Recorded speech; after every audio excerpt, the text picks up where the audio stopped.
中国舰队闯宫古海峡，日本自卫队却罕见没拍到中国军舰，这是怎么一回事？英美船只都曾遭遇过怪事儿，中国电磁武器有多强？中国发展电磁武器的契机又是什么？9月8号，日本防卫省统合幕僚监部表示，不久前，日本自卫队发现中国海军数艘军舰出现在宫古海峡，逼近日本海域。日本自卫队随即出动。据获悉，为了追踪中国海军舰队，日本海上自卫队出动横须贺基地第11护卫队群的天雾号驱逐舰、冲绳基地第46扫雷艇队的黑岛号扫雷舰、横须贺基地第1海上补给队的长盘号补给舰，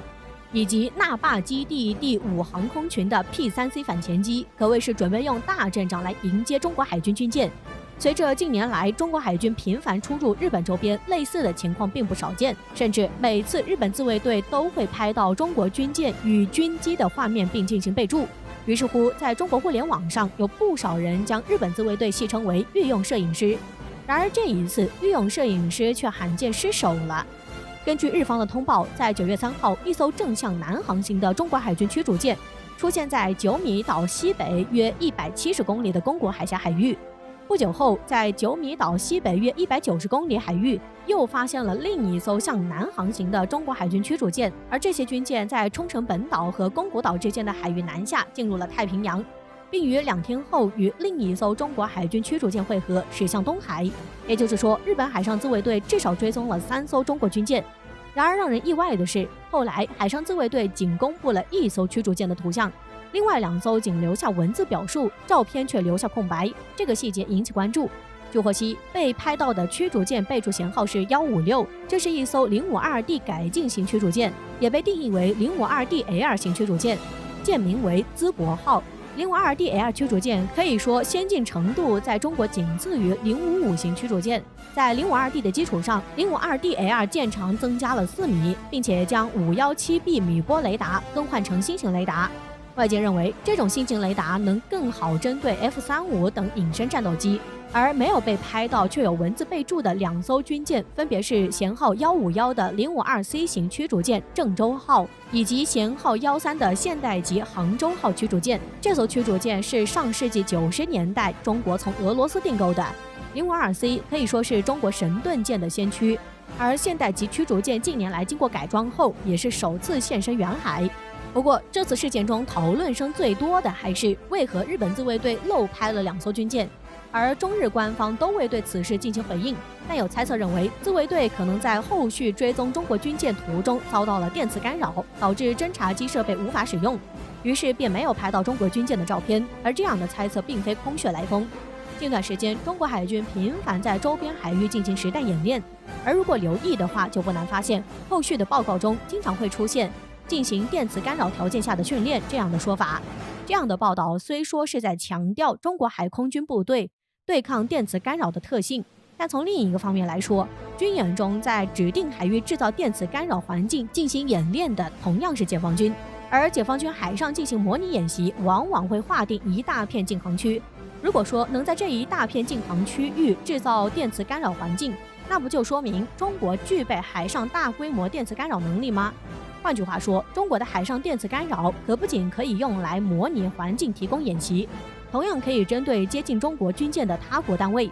虽然中国并没有公开过是否针对他国单位使用电磁干扰，但西方国家似乎早已认定。就像此前英国派遣伊丽莎白女王号航母抵达亚太之前，英国媒体就表示伊丽莎白女王号航母有在南海遭遇电磁攻击的风险。此外，一位美国船长还讲述了2年前他在上海经历的一件怪事儿。2019年10月份的时候，从美国开来的曼努凯号货轮停靠在上海吴淞口附近码头，在稍作停息的时候，曼努凯号船员突然发现，在货船安装的船舶自动识别系统屏幕上，有一艘船正以7节的航速径直向自己冲来，似乎是要撞上来。然而奇怪的是，雷达中的船突然又消失在屏幕中，几分钟后又凭空出现在码头中，